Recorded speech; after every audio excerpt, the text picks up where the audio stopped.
मिरान्धस्य ज्ञानाञ्जनशलाकया चक्षुरुन्मिलितं येन तस्मै श्रीगुरवे नमः। नमो ॐ विष्णुपादाय कृष्णप्रेष्ठाय भूतले श्रीमते भक्तिवेदान्त स्वामीति नामिने। नमस्ते सारस्वती देवी गौरवाणी प्रचारिणे निर्विशेषा शून्यवादी पाश्चात्य देशधारिणे। हे कृष्णा करुणा सिंधो दीनबंधो जगत्पते गोपेश गोपिका कांत राधा कांत नमोस्तुते। तप्त कांचन गौरांगी राधे वृंदावनेश्वरी वृषभानुसुते देवी प्रणमामि हरिप्रिये। जय श्री कृष्ण चैतन्य प्रभु नित्यानंद श्री अद्वैत गदाधर श्रीवासादि गौर भक्त वृंद। हरे कृष्ण कृष्ण कृष्ण हरे हरे हरे राम राम राम हरे हरे। हरे कृष्णा हरे कृष्णा कृष्णा कृष्णा हरे हरे हरे राम राम राम राम हरे हरे। हरे कृष्ण हरे कृष्ण कृष्ण कृष्ण हरे हरे हरे राम राम राम हरे हरे। हरे कृष्णा कृष्णा कृष्णा कृष्णा हरे हरे हरे राम राम राम राम हरे हरे। हरे कृष्ण। సో ఈ రోజు ఆరో हरे कृष्ण మంత్రం. माताजी धन्यवाद प्रणाम। హరే కృష్ణ ప్రభుజీ. హరే కృష్ణ. ఆరో మంత్రం చూద్దాము. అయితే నిన్న 5వ మంత్రంలో ఏం చూసాం ముఖ్యమైన పాయింట్స్ అంటే ఆన్సర్స్ 3 వచ్చాయి. మాధవి మాతాజీ కనిష్టాధికారి, మధ్యమాధికారి, ఉత్తమాధికారి. ఎక్సలెంట్. కృష్ణనామం జపించే వారిని ఆదరించాలి, అలాగే గౌరవించాలి అని కూడా అనొచ్చు. ఎస్, వారి అది కనిష్ట. కృష్ణనామం జపించే వాళ్ళు కనిష్ట, బిగినింగ్ స్టేజ్. మధ్యమాధికారులు ఎవరు? Yamini Mataji about the stages of our new bhakti like కనిష్ట, మధ్యమిక, ఉత్తమ అధికారులు. ఓకే, సో ఆ 3 విషయాలు చూసాము. అయితే ముగ్గురిని చూసాం. ముగ్గురి పట్ల ఎలా ప్రవర్తించాలో కూడా ఒక్క మాటలో ఆ శ్లోకంలోనే చెప్పేశారు. ఫస్ట్ది ఏమిటి అంటే కనిష్టాధికారులను ఆదరించాలి. అది మాధవి మాతాజీ ఆ పాయింట్ కూడా చెప్పారు. రాధిక మాతాజీ కనిష్టాధికారి, మధ్యమాధికారి, ఉత్తమాధికారి నీ భక్తులు. కరెక్ట్. ఓకే. కళ్యాణి మాతాజీ వైష్ణవులను తెలుసుకోవడానికి వాళ్ళు కృష్ణనామ జపం చేస్తూ ఉండాలి లేదా వింటూ ఉండాలి. నామజపం యందు ఆసక్తి కలిగి ఉండాలి. ఓకే, కనిష్ట నామ సంకీర్తనం చేసేవాళ్ళు కనిష్టాధికారులు. కరెక్ట్. మధ్యమాధికారి దీక్ష నిమగ్నం. కరెక్ట్. ఆధ్యాత్మిక దీక్షలో ఉన్నవాళ్ళు, నిమగ్నమై ఉన్నవాళ్ళు మధ్యమాధికారులు. Very good. ఇక ఉత్తమాధికారులు ఎవరు అంటే ఉత్తమ భక్తులతో సాంగత్యం చేయాలి. ఫస్ట్ కనిష్ట వాళ్ళని ఆదరించాలి.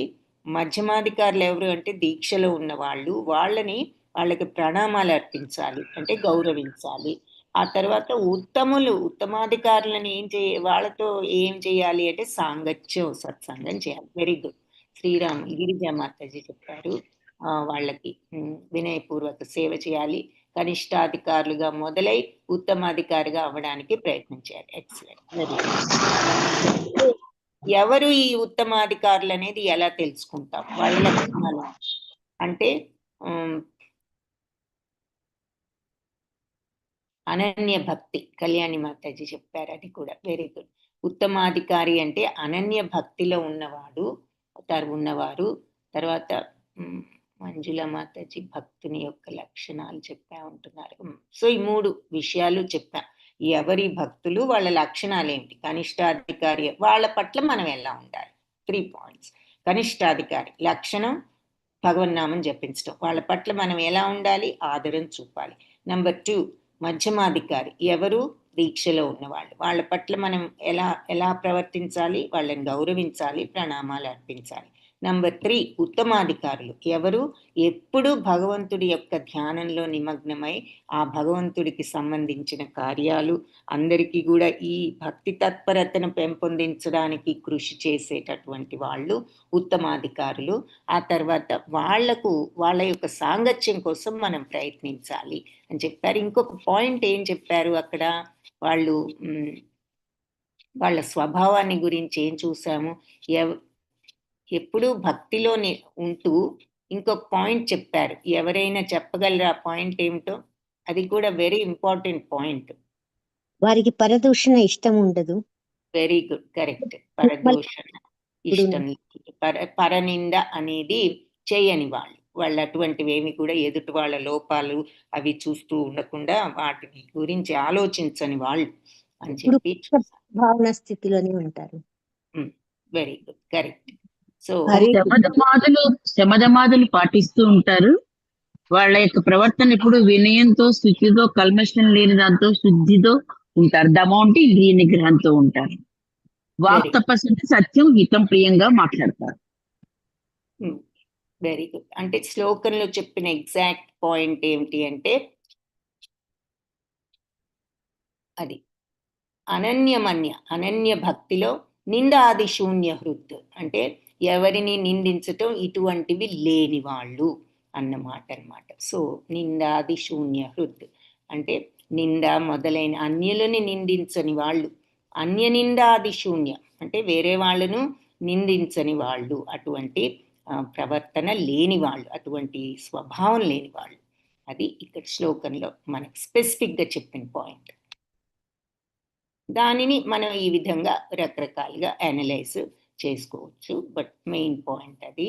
Very good. హరే కృష్ణ, అందరికీ ధన్యవాదాలు. సో ఈరోజు క్లాస్ని ఈ శ్లోకాన్ని చూద్దాము.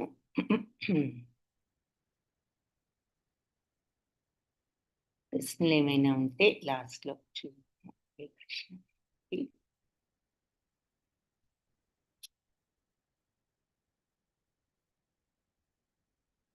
కృష్ణ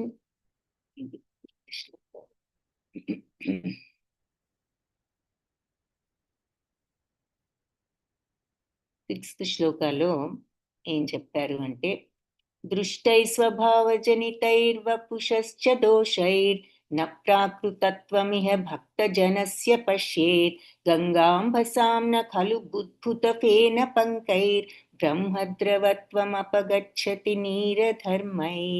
సో దృష్టై అంటే దృష్టితో స్వభావజనితై అంటే మన సాధారణ స్వభావం దృష్టితో మనం పుషశ్చ శరీరం యొక్క దోషాలను దోషము, తర్వాత ప్రాకృతత్వం అంటే ఈ భౌతిక స్థితి, ఈ ప్రపంచంలో భక్తజనస్య పశ్యేత్ భక్తుడి యొక్క స్థితిని మనం శుద్ధ భక్తుడిని మనం చూడకూడదు, ఈ ప్రాకృతత్వంతో చూడకూడదు. అంటే వాళ్ళ శరీరాన్ని బట్టి శుద్ధ భక్తుడిని మనం నిర్ణయించుకోకూడదు అని చెప్తున్నారు. అంటే దాని అర్థం ఏమిటి అంటే, గంగాంబసాం నఖలు, గంగాంబసాం అంటే గంగా జలాల యొక్క ఉద్భుతఫేన పంకై అంటే ఈ నీటి బుడగలు, నురుగు వలన, బురద వలన ఉన్నా కూడా గంగాజలం ఒక్కొక్కసారి మరి కొన్ని చోట్ల మురికిగా ఉంటుంది, బురదగా ఉంటుంది, ఇవన్నీ ఉంటాయి గంగాజలమైన. బ్రహ్మద్రవత్వం సో అంటే దివ్యత్వాన్ని కలిగి ఉంది. ఎలాంటిదైనా గంగాజలం మరి దివ్యమైంది అనే కదా మనం చెప్తారు. కాబట్టి దివ్యమైన స్వభావం ఉన్నది కాబట్టి అపగచ్చతి, అది ఎప్పుడు చెడిపోదుగా. గంగాజలం ఎక్కడైనా కొంచెం బురద ఉంటే ఉండొచ్చు, ఉన్నంత మాత్రాన అది అపవిత్రమా కాదు అంటున్నారు. సో నీరధర్మై ఇలా ఈ దాని యొక్క స్వభావం ఎక్కడికి పోదు, ఆ పవిత్రత ఎక్కడికి పోదు. అంటే ఏమిటంటే అర్థం, మామూలు దృష్టితో మనం ఒక శుద్ధ అనన్య భక్తుని శరీరాన్ని బట్టి చూడకూడదు. అతని యొక్క శరీరాన్ని చూసి అతన్ని గౌరవించడం గాని లేదా అవమానించడం గాని ఇటువంటివేమీ చెయ్యకూడదు. అంటే శారీరకంగా ఒక మనిషిని చూడొద్దు. వాళ్ళలో ఉన్న క్వాలిటీని చూడాలి. ఈ ప్రాకృతత్వానికి వాళ్ళు అతీతులు కాబట్టి వాళ్ళ శరీరాన్ని చూడొద్దు. అంటే వాళ్ళు ఎలాంటి వాళ్ళైనా, వాళ్ళు చూడ్డానికి అందంగా లేకపోవచ్చు, వికృతంగా ఉండొచ్చు, వాళ్ళు వేరే వాళ్ళ బాడీ కలర్ మనకి నచ్చకపోవచ్చు. దేహ దృష్టితో వాళ్ళని చూడకు. వాళ్ళు మరి ప్రాకృతత్వానికి భౌతికత్వానికి అతీతులు కాబట్టి వాళ్ళు ఏ కులం వారైనా, ఏ రంగులో ఉన్నా సరే, వాళ్ళ ఆకారం ఎలా ఉన్నా సరే, మనం వాళ్ళని ఆ దృష్టితో చూడకుండా వాళ్ళ యొక్క భక్తి భావాన్ని, వాళ్ళ భక్తిలో వాళ్ళ యొక్క స్థితిని గమనించాలి కానీ వాళ్ళ శరీరంతో వాళ్ళని గుర్తించడానికి ప్రయత్నించకూడదు అని చెప్పి నపశ్యేత్, ఆ విధంగా చూడరాదు అంటున్నారు. ఏది? ఈ శరీర దోషంతో. శరీరం మీద ఏమైనా దోషాలు ఉండొచ్చు, వాళ్ళు వాళ్ళు రూపం అందంగా లేకపోవచ్చు, ఏదైనా అవ్వచ్చు, వాళ్ళకి ఏదైనా అంగాలు సరిగ్గా ఉండకపోవచ్చు, ఎలా ఉన్నా సరే వాళ్ళని అందుకని పైకి వాళ్ళకున్న శరీరం దృష్టితో మీరు చూడకూడదు అని చెప్తున్నారు. అంటే లోపల వాళ్ళ అంతరంగాన్ని గుర్తించాలి కానీ వాళ్ళ భక్తిని గుర్తించాలి, శరీరంతో కాదు.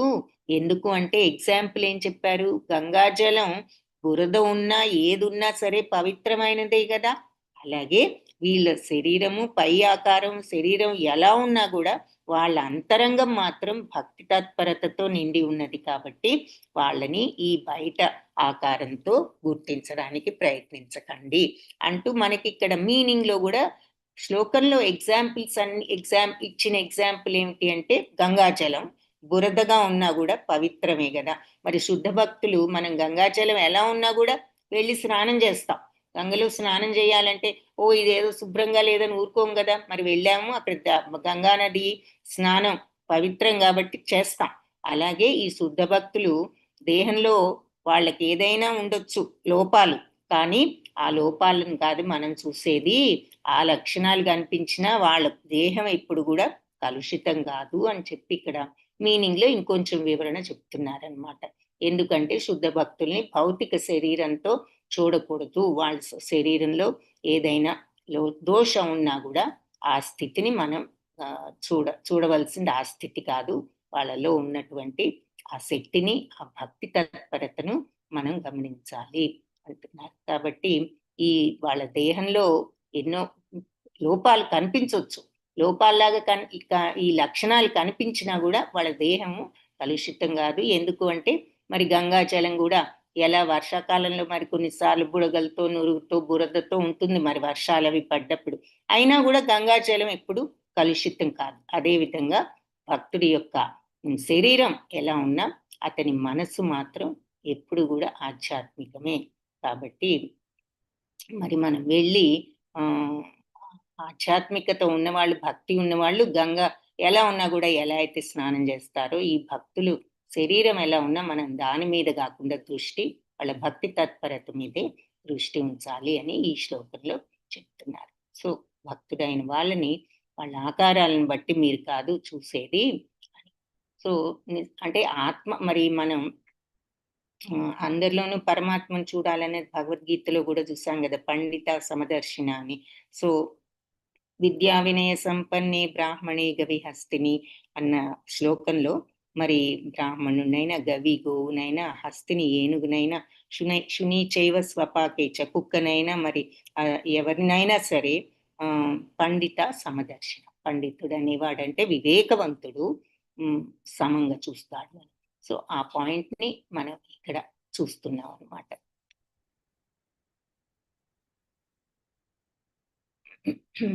సో భగవద్గీతలో 14.26 లో కూడా ఏం చెప్పారు?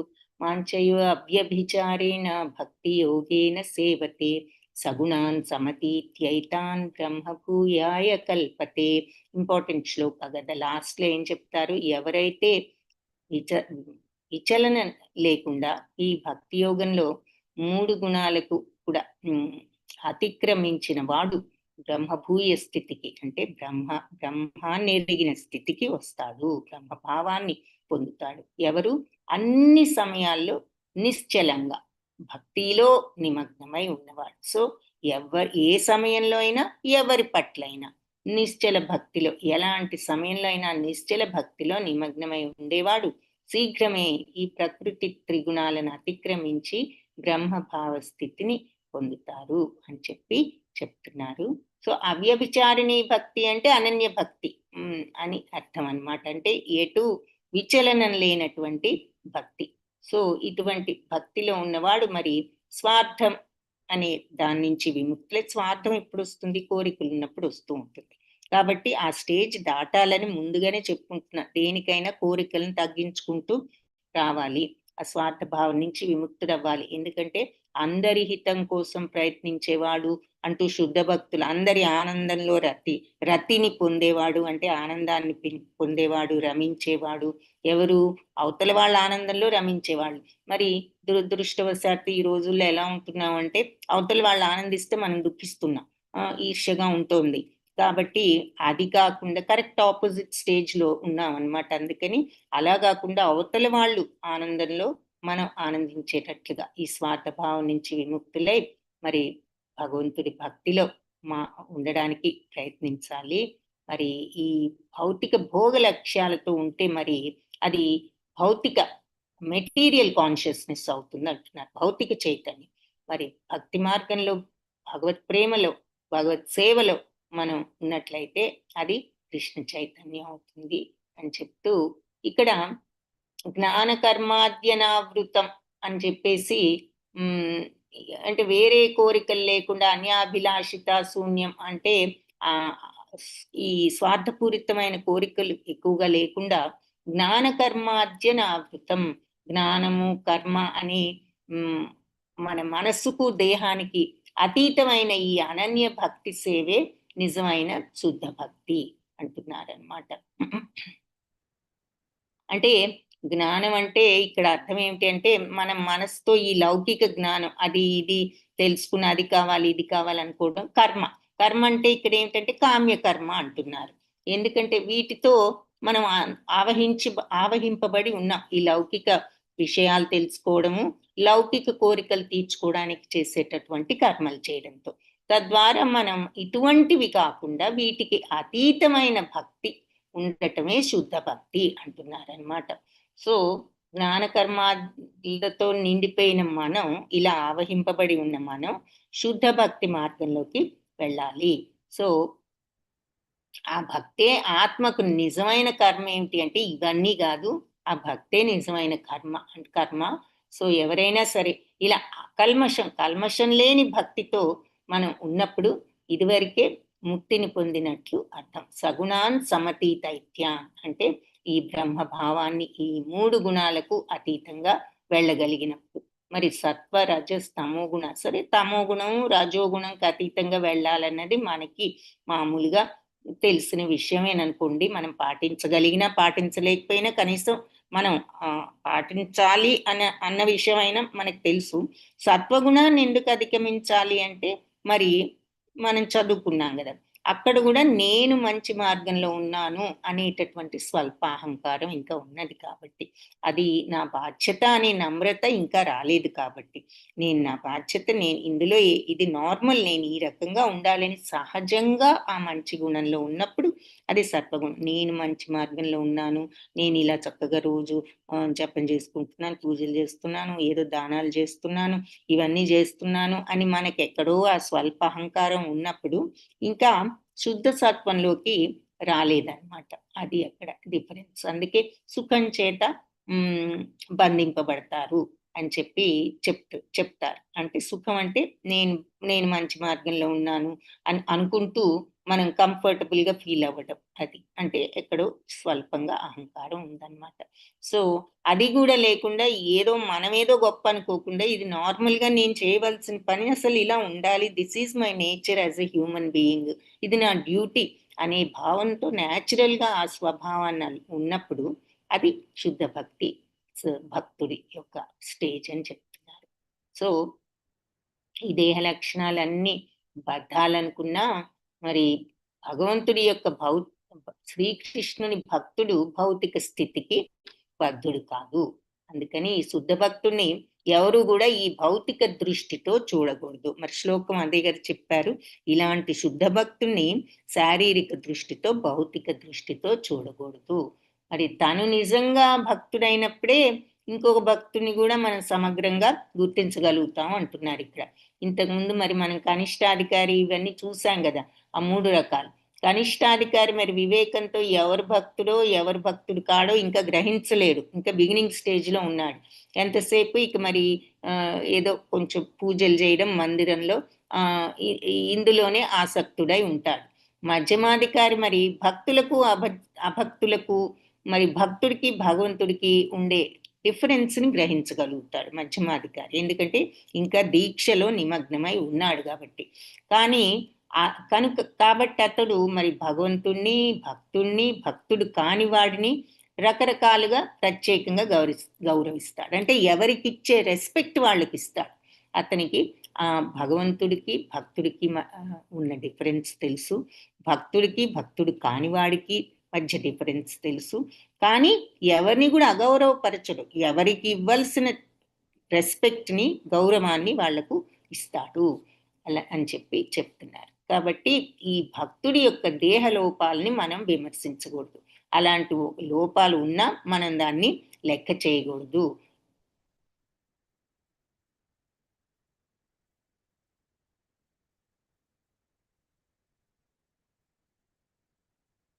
మనం చేయవలసింది ఏమిటి అంటే, వాళ్ళు గురువు కానీ భగవంతుడికి కానీ మనం దేనిని చూడాలి అంటే, వాళ్ళు భగవంతుడికి గురువుకు చేసేటటువంటి సేవను మనం లెక్కలోకి తీసుకోవాలి, కానీ వాళ్ళ ఆకారాన్ని కాదు అని 9.30లో భగవద్గీతలో ఏం చెప్పారు? అపి చేత్సు దురాచారో భజతే మాం అనన్య భాగ్ సాధురేవ సమంతవ్య సమ్యక్ వ్యవసితో హి సహ. సో ఎంతో హేయమైన కార్యాన్ని చేసినప్పటికీ కూడా మనిషి భక్తిభావంలో గనక ఉన్నట్లయితే అతడు వాళ్ళ సంకల్పంలో స్థిర నిశ్చయుడై ఉంటాడు. కాబట్టి సాధువుగానే పరిగణించాలి అంటున్నారు. ఇంకొకలాగా చెప్పాలి అంటే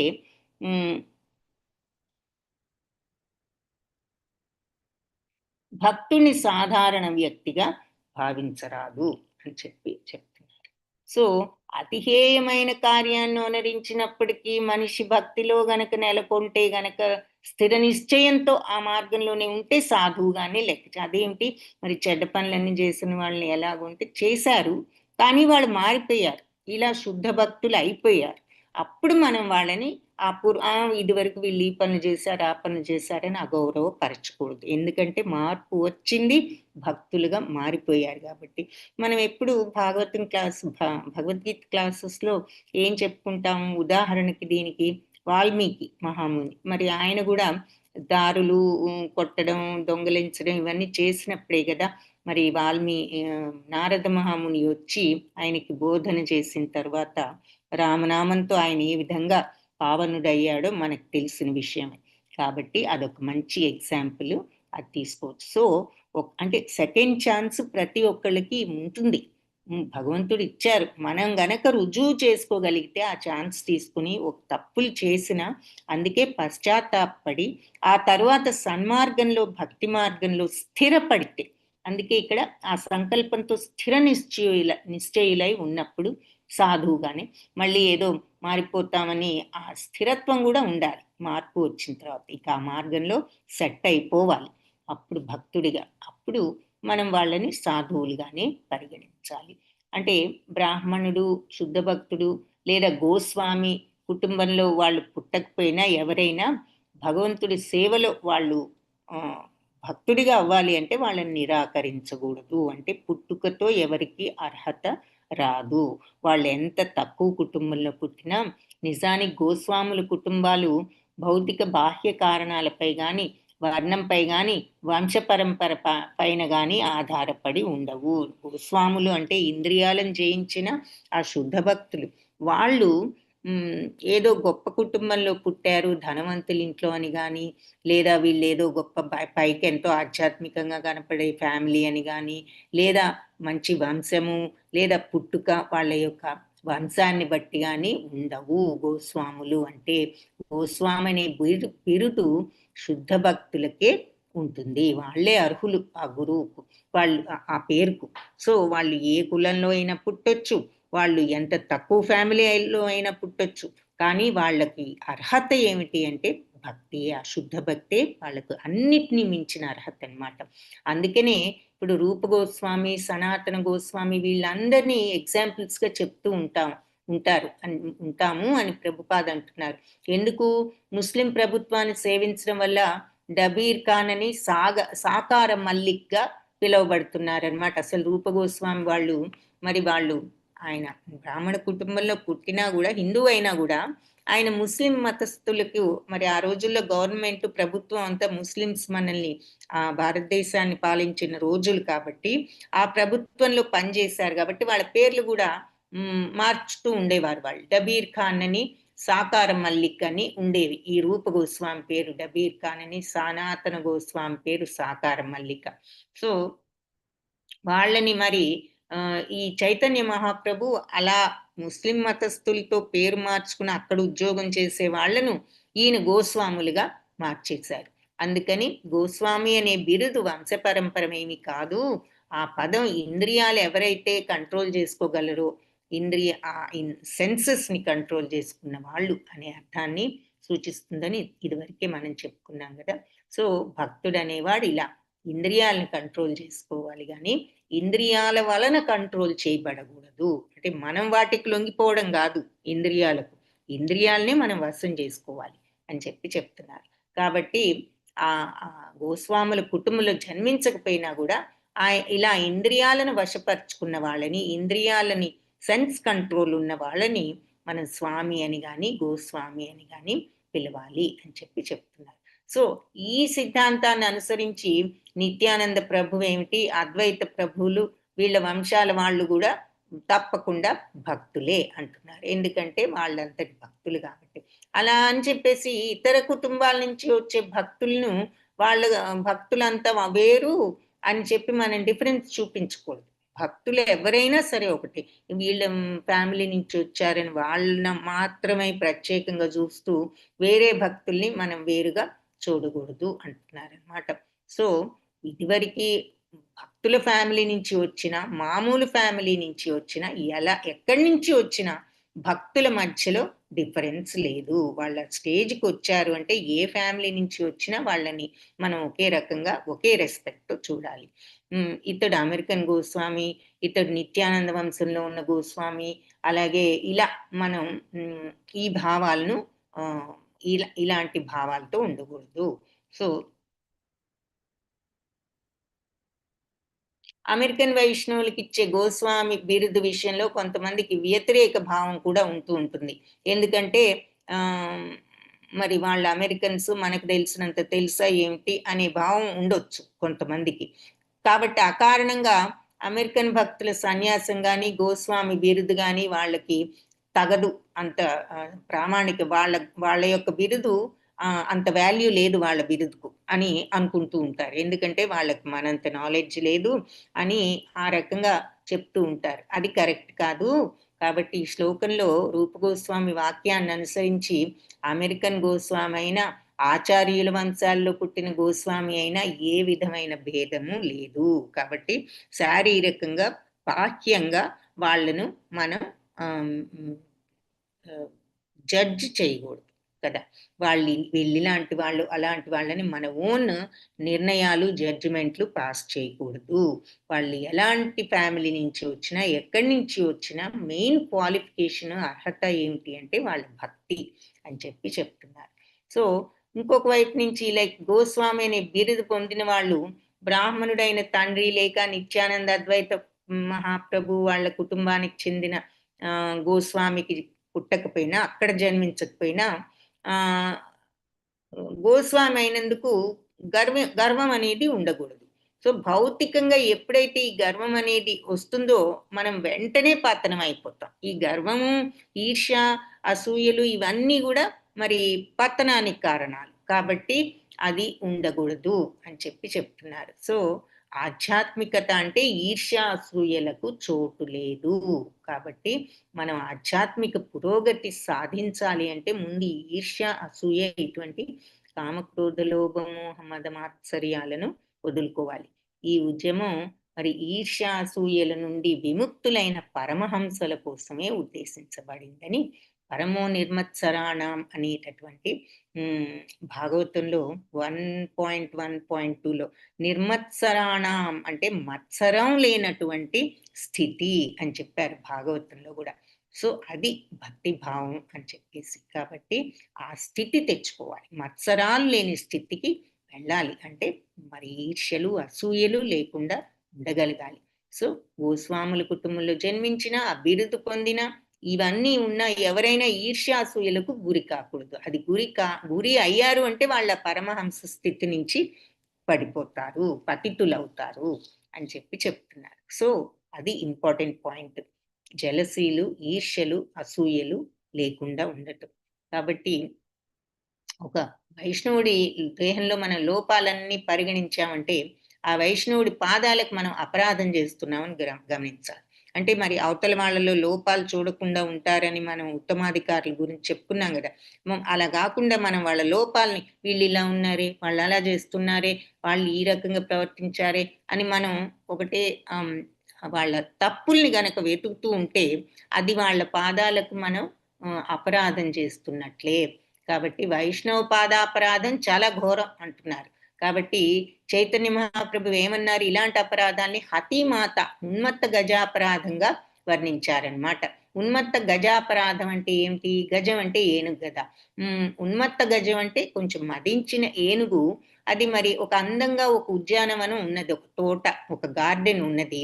అందులో ప్రవేశించిందంటే మరి మదించిన ఏనుగు, మామూలు ఏనుగులైతే మేబీ ఉంటాయేమో క్వైట్గా, మదించిన ఏనుగు ఒక అలజడిని సృష్టిస్తుంది, అన్ని తొక్కేస్తుంది, పీకేస్తుంది, అన్ని చేస్తుంది కదా.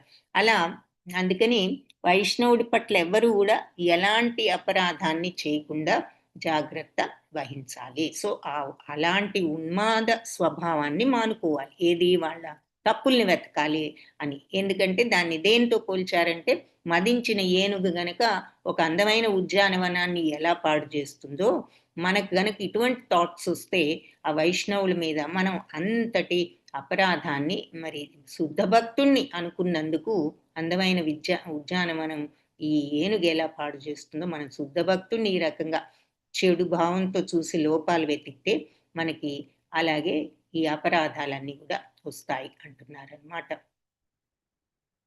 ప్రతి ఒక్క భక్తుడు కూడా మరి వైష్ణవుల నుంచి వాళ్ళ ఉపదేశాలు గ్రహించాలి. ఉత్తమ వైష్ణవుడు నూతన వైష్ణవులకు అన్ని రకాల సహాయం చేయడానికి సిద్ధంగా ఉండాలి. మరి ఇది మనం 4th మంత్రాల్లో చూసాం కదా. వాళ్ళు షేర్ చేసుకునేది ఏమిటంటే దానం ఇస్తారు, వాళ్ళు ఇచ్చేదేమిటి, పుచ్చుకునేదేమిటి, 3 విషయాలు చూసాం. దానం ఇస్తారు, పుచ్చుకుంటారు. ఎవరైనా ఇస్తే పుచ్చుకునేది స్వార్థం కోసం కాదు, మళ్ళీ అందరికీ ఇవ్వడానికి. అలాగే ఉపదేశం, వాళ్ళు ఉపదేశం తీసుకుంటారు గురువుల దగ్గర, అందరికీ ఆ ఉపదేశాన్ని, ఆధ్యాత్మిక ఉపదేశాన్ని ఇస్తారు. 3వది ఏమిటి? ప్రసాదం, వాళ్ళు తీసుకుంటారు, అందరికీ పంచుతారు. ఎవరైనా ప్రసాదం పెడితే తీసుకుంటారు, ఎవరైనా వాళ్లకున్న దాన్ని, ప్రసాదాన్ని వాళ్ళందరికీ పంచుతారు. సో ఇక్కడ అది చెప్తున్నారు. సో ఉపదేశాలు ప్రతి భక్తుడు కూడా వైష్ణవుడి నుంచి ఉపదేశాలు గ్రహించడానికి సిద్ధంగా ఉండాలి. అలాగే వైష్ణవుడు, ఉత్తమ వైష్ణవుడు అన్ని విధాల సహాయం, మిగిలిన భక్తులకు, ఈ కనిష్ఠులకు, వీళ్లకు సహాయం చేయడానికి సిద్ధంగా ఉండాలి మధ్యములకు అని చెప్తున్నారు. కాబట్టి ఈ మార్గంలో అనుసరించినప్పుడు మరి ఆధ్యాత్మిక మన యొక్క ప్రాక్టీస్ని బట్టి, ఆధ్యాత్మిక సాధనను బట్టి మనం ఉన్నత స్థితికైనా వెళ్ళొచ్చు, ఉత్తములమైన అవ్వచ్చు, అధములమైన అవ్వచ్చు. మనం సరి అయిన మార్గంలో ఉంటే ఈ ప్రాక్టీస్లో ఉత్తములం అవుతాం, లేదంటే మరి పరమహంసలు కూడా పతితులు అవ్వచ్చు అని చెప్తున్నారు. సో ఈ రకంగా ఎవరిని నిందించకుండా, అందరిలో లోపాలు వెతకకుండా, ఈర్ష్యాద్వేషాలు లేకుండా ఉన్నప్పుడు ఉత్తమ మార్గం వైపు వెళ్తాం. ఈ గుణాలు మనలో ఎప్పుడైతే ప్రవేశించి ఆ రకమైన దృష్టితో ఉన్నప్పుడు మళ్ళీ పతనం వస్తుంది అని చెప్తున్నారు. కాబట్టి వాళ్ళ కార్యకలాపాలు కూడా భౌతిక దృష్టితో మనం గమనించకూడదు. వీళ్ళు ఇలా చేస్తున్నారేమిటి, అలా చేస్తున్నారేమిటి అని ఈ మెటీరియల్ భావాలతో వాళ్ళని చూడకూడదు. ఎస్పెషలీ నూతన భక్తుడు, శుద్ధ భక్తుడిని భౌతిక దృష్టితో చూడటం చాలా ప్రమాదకరం. మరి బిగినింగ్ స్టేజెస్‌లో ఏదో పూజలు చేస్తున్నప్పుడు, ఇదేమిటి ఈ శుద్ధ భక్తుడు నేను చేసినంత శ్రద్ధగా రోజు పూజలు చేయడం లేదు. నేనెంతో ఇదిగా విగ్రహారాధన చేస్తున్నాను. ఆయన ఏదో కూర్చున్నాడు, ఉపదేశాలు ఇస్తూ కూర్చున్నాడు అనుకున్నాడనుకోండి తెలియక. అది తప్పు అంటున్నారు. మిక్కిలి ప్రమాదకరం. కాబట్టి ఎవరైనా సరే శుద్ధ భక్తుడిని బాహ్య రూపంతో చూడకుండా వాళ్ళ అంతర్లక్షణాలను చూస్తూ భగవంతుడి యొక్క ఆధ్యాత్మిక ప్రేమతో అతను భక్తిలో ఎలా స్థితుడయ్యాడో ఆ భక్తిలో అదార్థం చేసుకోవడానికి ప్రయత్నించాలి అంటున్నారు. ఇక్కడ ఇప్పుడు మీ అందరిలో గురు పరంపర అందరికీ తెలిసే ఉంటుంది. అంటే లాస్ట్ 5 గురువుల పేర్లు మరి మరి ఈ పాటికి మీరు కొన్నైనా వినే ఉంటారు. ఎవరికైనా తెలిస్తే చాట్ బాక్స్‌లో టైప్ చేయండి వరుసలో. ఇప్పుడు ఈ గురు పరంపరలో కూడా హ్మ్. ఎవరైనా సరే మరి శుద్ధ అంటే నూతన భక్తుడు శుద్ధ భక్తుడిని భౌతిక దృష్టితో చూడకూడదు. కాబట్టి ఎవరైనా శుద్ధ భక్తుడిని బాహ్య రూపాన్ని చూడకుండా అంతర్లక్షణాలను చూసి ఈయన ఆధ్యాత్మిక సేవలో ఎలా నెలకొన్నాడు అన్నది గమనించాలి. అంతేగాని వీళ్ళు ఇది చేస్తున్నారా, అది చేస్తున్నారా అని. అలాగే ఇప్పుడు భక్తి సిద్ధాంత సరస్వతి ప్రభుపాద ఆయనకు కూడా చివరిలో ఆ బిరుదు ఉన్నది. భక్తి సిద్ధాంత సరస్వతి ఠాకూర్ ప్రభుపాద ఎవరంటే భక్తి వేదాంత స్వామి ప్రభుపాద యొక్క గురువు. సో ఆయన యొక్క గురువు ఎవరు అంటే గౌర కిషోర్ దాస్ బాబాజీ. ఈ గౌర కిషోర్ దాస్ బాబాజీ దగ్గర నుంచి దీక్ష తీసుకోమని ఆ గౌర కిషోర్ దాస్ గురువు మరియు భక్తి సిద్ధాంత సరస్వతి గారి తండ్రి అయినటువంటి భక్తి వినోద ఠాకూర్, ఈరోజు ఆయన మాయమైన రోజు అంటారు. అంటే ఆయన శరీరాన్ని చాలించిన రోజు అన్నమాట భక్తి వినోద ఠాకూర్ది. సో డిసపియరెన్స్ డే, ఇంగ్లీష్లో డిసపియరెన్స్ అంటాము, తెలుగులో ఆయన అంతరించిన రోజు అనుకోవచ్చు. సో ఆయన తన కుమారుణ్ణి ఈ గౌర కిషోర్ దాస్ బాబాజీ దగ్గర నుంచి దీక్ష తీసుకోమని చెప్తారు. సో ఆ గౌర కిషోర్ దాస్ బాబాజీ గారు ఆయన ఎప్పుడు కూడా ఎంతో ఇక ఈ ప్రపంచంలోనే లేకుండా ఆయన ఎప్పుడు కూడా ఆధ్యాత్మిక ప్రపంచంలోనే ఉండేవారు. సో మనం అది అర్థం ఏమిటి ఏమీ చేయరు, ఎప్పుడు కూర్చునేదో జపం చేసుకుంటూ ఉంటాడు అనుకున్నాం అనుకోండి, అది మన అజ్ఞానం. సో వాళ్ళు ఎటువంటి స్థితిలో ఉన్నారు, ఆయన స్థితిని ఆయన శిష్యుడైనటువంటి భక్తి సిద్ధాంత సరస్వతి ఏమని చెప్పారంటే, ఆధ్యాత్మిక అంతా కూడా నా గురువు గారి యొక్క పాద ధూళిలోనే ఉన్నది అని చెప్పాడు. అంతటి ఆధ్యాత్మికత ఉన్నది నా గురువు గారికి అనేటటువంటి గౌరవంతో ఆయన తన గురువుని సేవించాడు. సో అది ఇక్కడ మనకు చెప్తుంది. వాళ్ళ బాహ్య లక్షణాలు చూసి, వాళ్ళ బిహేవియర్ చూసి మనం ఏమిటి సగం తెలిసి తెలియక ఒక్కొక్కసారి అజ్ఞానంతో ఏవేవో జడ్జ్మెంట్లు, ఉద్దేశాలు, మన అభిప్రాయాలు పాస్ చేస్తూ ఉంటాం. వీళ్ళు ఇలా ఉన్నారేమిటి, అలా ఉన్నారేమిటి, అలా చేస్తున్నారేమిటి అనుకుంటూ ఉంటాం. వాళ్ళ యొక్క అంతరంగ ఆ భక్తి స్థితి మనకి అర్థం కాక. కాబట్టి ఆ రకంగా మనం ఆధ్యాత్మికతను, వాళ్ళ భక్తిని మనం అర్థం చేసుకోవడానికి ప్రయత్నించాలి. ఏ రకంగా అయితే మరి తన యొక్క గురువు గారు ఎప్పుడు ఆయన ఆ ధ్యానంలోనే మునిగి ఉండేవాడు. ఆయన్ని అందుకని ఆ ఆధ్యాత్మికంతా ఆయన పాదధూళిలో ఉంది అని చెప్పి ఆయన చెప్పారు. ఏది ఎవరు భక్తి సిద్ధాంత సరస్వతి తన గురువు అయినటువంటి ఈ గౌర కిషోర్ దాస్ బాబాజీ గారి గురించి. సో ఆ రకంగా మరి భౌతిక దృష్టితో ఈ శుద్ధ భక్తుని చూడడం మానడం ద్వారా ఎవరైనా కూడా శుద్ధ భక్తుడు కావచ్చు. కాబట్టి ఈ భౌతిక దృష్టితో చూడకు ఇంతటి గొప్ప భక్తుల్ని, నువ్వు వాళ్ళ యొక్క భక్తి తత్పరతను గుర్తించు. అంతేగాని వీళ్ళు ఇలా ఉన్నారు, అలా ఉన్నారు, వీళ్ళ బాడీ ఇలా ఉంది, వీళ్ళేదో అమెరికన్స్, వీళ్ళకి అన్ని తెలీదు, ఇలా అనుకోకూడదు అని చెప్పి చెప్తున్నారు. అలాగే మరి ఒక ప్రత్యేకంగా కొందరికే ఈ భక్తి అనేది సూట్ అవుతుంది, అంతేగాని మన ప్రత్యేకంగా మన ఇండియన్స్కే ఇది సాధ్యం, అమెరికన్స్ లేదా విదేశ వాళ్ళు వీళ్ళకి ఇదంతా తెలీదు అని కూడా అనుకోకూడదు అంటున్నారనమాట. వాళ్ళు మరి ఇలాంటి కొత్త భక్తులు కొందరు వాళ్ళు అభివృద్ధి సాధించిన భక్తుని యొక్క ఉన్నత సేవను వాళ్ళు ప్రశంసించలేరు. మహాభాగవతుణ్ణి కూడా వాళ్ళు తమ స్థితికి దిగలాడుతూ ఉంటారు అంటున్నారు. గొప్ప భక్తుల్ని కూడా సామాన్యులను చేసేస్తూ ఉంటారు వీళ్ళ మాటలతో, ఆలోచనలతో. మరి ఈ ఇబ్బందిని మేము చాలా సార్లు ఎదుర్కొంటున్నామని ప్రభుపాద ఆయనే స్వయంగా చెప్తున్నారు. భక్తి వేదాంత ప్రభుపాద ఏమని, దురదృష్టవశాత్తు మరి మేము ఇలా అందరికీ బోధలు చేసే టైంలో ఈ ఈ మరి ఉద్యమాలను, ఈ మా యొక్క ఉద్దేశాలను అర్థం చేసుకోలేక ఈ కనిష్ఠులందరూ కూడా అలాంటి అర్థం చేసుకోలేని కనిష్ఠులు ఉన్నారు చుట్టూతా. మమ్మల్ని కూడా వాళ్ళ స్థితికి లాగుతూ ప్రతి విషయంలోనూ విమర్శించాలని ప్రయత్నిస్తూ ఉంటున్నారు. మరి వాళ్ళు ఇలాంటి చిన్నపిల్లల్లాగా వాళ్ళు చేసే ఈ ప్రవర్తనను చూసి మాకు బాధగా ఉంటుంది. మరి భగవంతుడికి చేసే భగవంతుడికి సేవ చేసేటటువంటి ఇటువంటి వ్యక్తిని మామూలు మనిషి అని అనుకోవడం కరెక్ట్ కాదు అని చెప్తున్నారు. ఎందుకంటే భగవంతుడు శక్తిని ప్రసాదిస్తేనే ఎవరైనా ఇంతటి సేవను చేయగలుగుతారు. కాబట్టి అటువంటి శక్తి ఉన్న భక్తులే చేయగలుగుతారు. అటువంటి భక్తుల్ని విమర్శించడం తగదు అంటున్నారు. సో శుద్ధ భక్తుల్ని విమర్శిస్తే మరి అది వైష్ణవాపరాధం చేసిన వాళ్ళు అవుతారు. కాబట్టి అది మనం స్పిరిచువల్ మార్గంలో ఉండాలి. ఆ మార్గంలో మనం పురోగమనం సాధించాలంటే ఇటువంటి విమర్శలు చాలా ప్రమాదకరం అంటున్నారనమాట. సో ఈ భక్తుల పాద పద్మాల దగ్గర అపరాధం చేసిన వాళ్ళం అవుతాం. కాబట్టి అలాంటి అపరాధం జరిపాము అంటే గనక ఇక మనకి ఆధ్యాత్మిక ప్రయోజనమే ఉండదు. ఆ ప్రయోజనాన్ని పొందలేం. కాబట్టి అటువంటివి చేయకూడదు. కాబట్టి ఈ శక్తి ఆవేశుడైన వైష్ణవుడు అంటే భగవంతుడే శక్తి ఇవ్వబట్టి వాళ్ళు ఇంత గొప్ప భక్తులు అవ్వగలిగారు. వాళ్ళ యొక్క ప్రవర్తనతో వాళ్ళు భగవంతుడిని మెప్పించి ఆ రకమైన సాధనతో వాళ్ళ శక్తిని తెచ్చుకోబట్టే అందరినీ కూడా అలా మార్చగలిగేటటువంటి శక్తి వాళ్ళకి వచ్చింది. మరి గొప్ప గొప్ప గురువులు వీళ్ళంతా ఎంతో మందిని ఆధ్యాత్మిక మార్గంలో పెడుతున్నారు అంటే వాళ్ళకి ఆ ఎనర్జీ ఎక్కడి నుంచి వచ్చింది అంటే భగవంతుడే ప్రసాదించారు. కాబట్టి అలా భగవత్ శక్తి ఆవేశుడు అయిన వైష్ణవుడు అంటే అర్థం అది. భగవంతుడు ఇచ్చిన శక్తితో వాళ్ళు ఆ రకంగా అందరికీ కూడా ఉపయోగపడే విధంగా ఉండగలుగుతున్నారు. కాబట్టి అటువంటి వాళ్ళ పట్ల ఈర్ష్య అనేది తప్పు అని చెప్తున్నారు. సో అలాగే వాళ్ళని ఒక్కొక్కసారి డిసిప్లిన్ లేకుండా వాళ్ళ పనులని పాడు చేయాలనుకోవడం కూడా అపరాధమే అంటున్నారు అనమాట.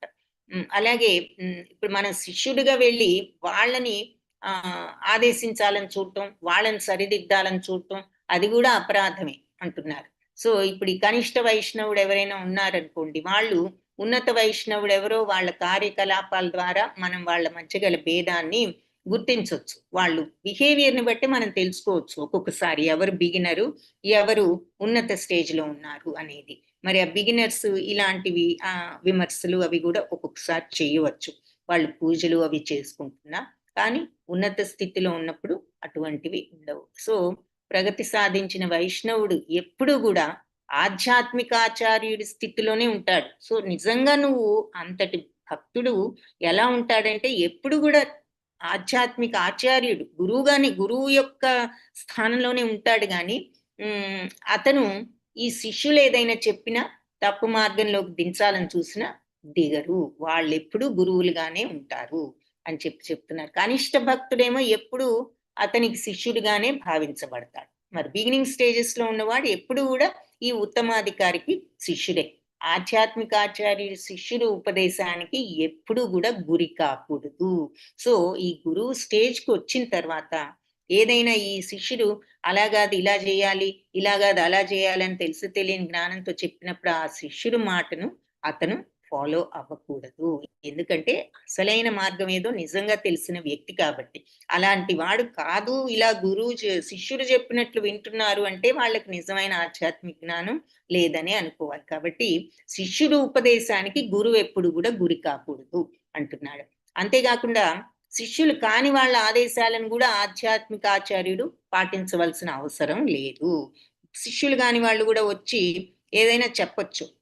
ఒక్కొక్కసారి మాకు అధికారం ఉందని చెప్పొచ్చు, కొందరు ధనం ఉందని చెప్పొచ్చు, ఇంకా మీకంటే మాకు ఎక్కువ నాలెడ్జ్ ఉందనే గర్వంతో చెప్పొచ్చు. ఏదైనా ఏ కారణం చేతైనా శిష్యులు కాని వాళ్ళు కూడా ఏదైనా ఆదేశాలు ఇచ్చినా అవేవి కూడా ఈ నిజమైన గురువుకు పాటించవలసిన అవసరం లేదు అని చెప్పి చెప్తున్నాడు. సో ఈ 6వ శ్లోకంలో మనకి రూప గోస్వామి చేసిన ఉపదేశం ఇదే అని అంటున్నారనమాట. సో ఇక్కడ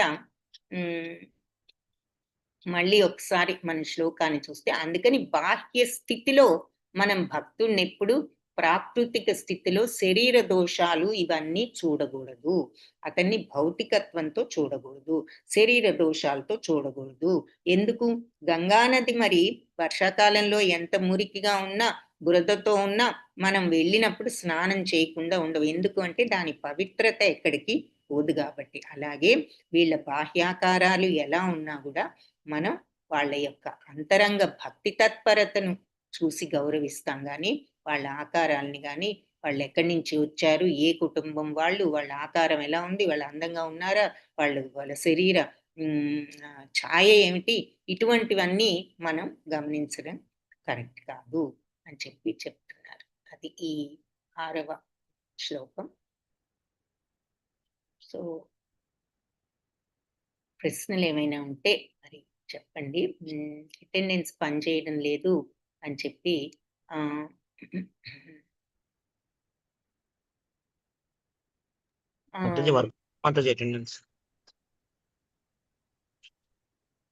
ఏం ప్రభుజీ అటెండెన్స్ వర్క్ చేస్తుంది మాస్టర్. అదే మరి ఎందుకని పని చేయడం లేదంటున్నారు, ఒకసారి చూసుకోండి. అటెండెన్స్ పని చేస్తుంది అని ప్రభుజీ మళ్ళీ చెక్ చేసి చెప్తున్నారు కదా. సో చూడండి వెంకటరమణ ప్రభుజీ, ఒకసారి చూడండి మరి ప్రాబ్లం ఏంటో. ఒకవేళ మీ జీమెయిల్ అకౌంట్ లో లాగ్ ఆఫ్ అయ్యారేమో, అది కూడా ఒకసారి లాగిన్ లేకపోయినా ఓపెన్ అయిపోతుంది మాస్టర్. అవుతుందా? ఓకే. అవుతుంది మాస్టర్. లాగిన్ లేకపోయినా మరి అయితే మరి ఓపెన్ అవ్వాలి కదా. ఇప్పుడు నేను క్లిక్ మళ్ళా చేసి ఒకసారి ట్రై చేయండి వెంకటరమణ ప్రభు. నాకు కూడా ఓపెన్ అయింది ప్రభు, ఇప్పుడే ప్రభుజీ ఇప్పుడే క్లిక్ చేశాను. సో ఇంకొకసారి ట్రై చేసి చూడండి. ఓకే, హ్యాండ్ రైజ్ చేస్తున్నారు ప్రభుజీ, అన్మ్యూట్ చేసుకోండి ప్రభుజీ. హరే కృష్ణ. ఓపెన్ అయింది మాతాజీ, చేసినాను. Hare Krishna. Okay Hare Hare Krishna. Okay.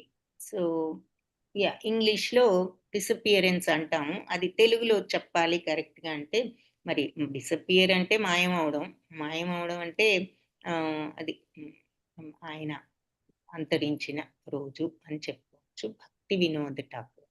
So ఈరోజు మరి ఆయన శిష్యులు గురు పరంపరలో గురు పరంపర గమనించే వాళ్ళు అందరూ కూడా మధ్యాహ్నం 12 వరకు ఉపవాసం కూడా చేస్తూ ఉంటారు గౌరవార్థం. సో అది ఈరోజు ఆ రోజు. మరి ఇంకా వేరే ప్రశ్నలు క్వశ్చన్స్ ఏమైనా ఉన్నాయా?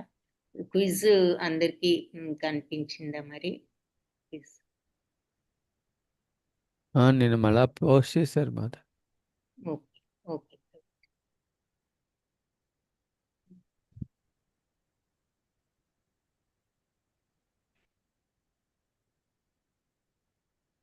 అందరికి క్విజ్ ఏదైనా అనుష మాతాజీ హ్యాండ్ రైజ్ చేశారు, అన్మ్యూట్ చేసుకోండి.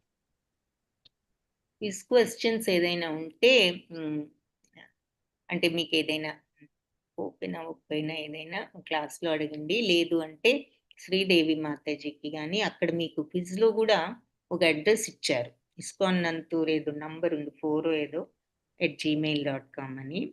అక్కడికి కూడా మీరు ప్రశ్నలు ఏదైనా ఉంటే పంపించవచ్చు, లేదంటే మాతాజీకి మెసేజ్ పంపించండి. హరే కృష్ణ. అనూష మాతాజీ చెప్పండి. శ్రీకృష్ణ మాతాజీ, లెవెల్ 3కి సంబంధించిన బుక్స్ ఉంటాయి కదా, అవి లేవు మాతాజీ, కొంచెం ఎట్లా పర్చేజ్ చేయాలో చెప్తారా?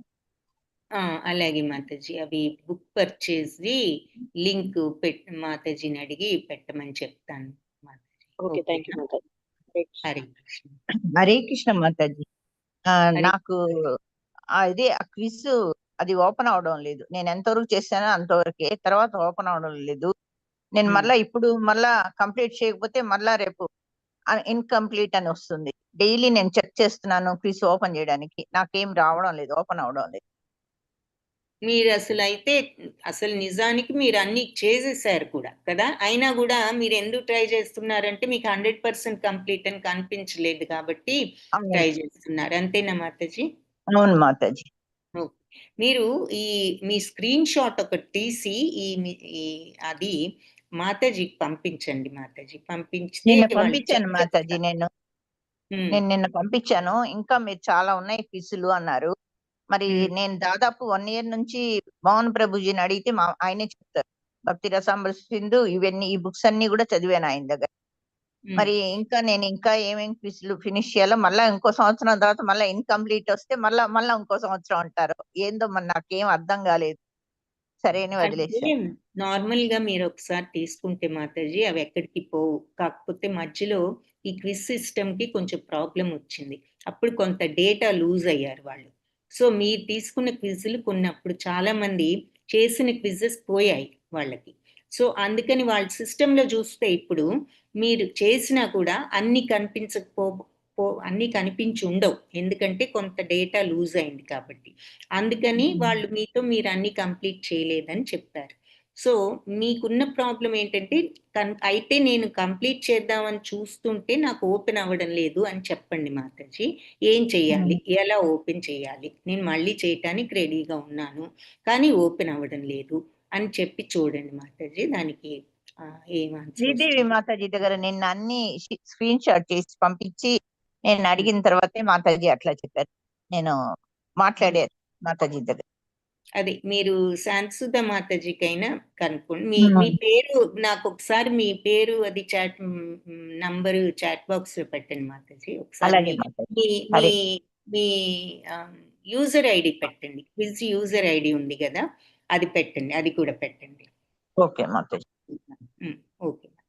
మీరు క్విజ్ చేయడానికి లాగిన్ అవ్వడానికి మీకు యూజర్ ఐడి ఉంటుంది కదా, అది అవును. పెట్టండి, అది కూడా. అలాగే మాతాజీ.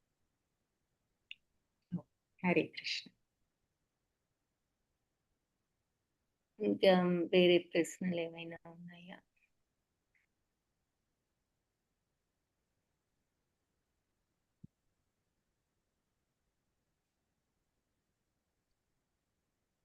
హరే కృష్ణ. అయితే ఇంకా క్వశ్చన్స్ ఏమీ లేకపోతే ఎవరైనా ఇంకా యాత్రకు రావాలనుకున్న వాళ్ళు ఆ గూగుల్ ఫామ్స్ అవి చూసుకోండి.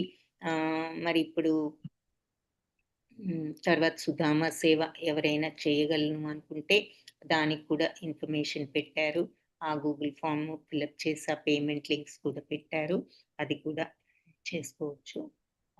సో ఎవరైనా చేసేవాళ్ళు ఉంటే, మీరు చేసే ఉద్దేశం ఉంటే దయచేసి ఇన్ఫార్మ్ కూడా చేయండి. ఈరోజు ఎవరైనా ఇన్ఫార్మ్ చేయదలుచుకుంటే చేయొచ్చు. అంటే చేసే ఐడియా ఉన్న వాళ్ళు ఎవరైనా ఉంటే. మళ్ళీ ఇందులో కోర్స్ ఏమి లేదు, కాకపోతే విషయం టెంపుల్ చేయ అవసరం ఉన్నది. సో చేసే అవకాశం ఉంటే దయచేసి తెలియచేయండి. హరే కృష్ణ.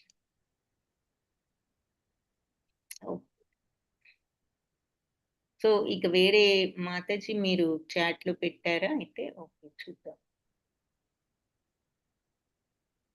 నంబర్ కూడా పెడతారా మాతాజీ? పెట్టారు కదా, ఓకే, వెరీ గుడ్, థ్యాంక్స్. చూద్దాం. ధన్యవాదాలు మాతాజీ. హరే కృష్ణ. హరే కృష్ణ. హరే కృష్ణ. ఓకే, అయితే మరి ఇక వేరే ప్రశ్నలు ఏమి లేకపోతే క్లాస్ ఎండ్ చేద్దాం. అయితే హరే కృష్ణ. ధన్యవాదాలు ప్రకాష్ రావు ప్రభుజీ. ధన్యవాదాలు మాతాజీ.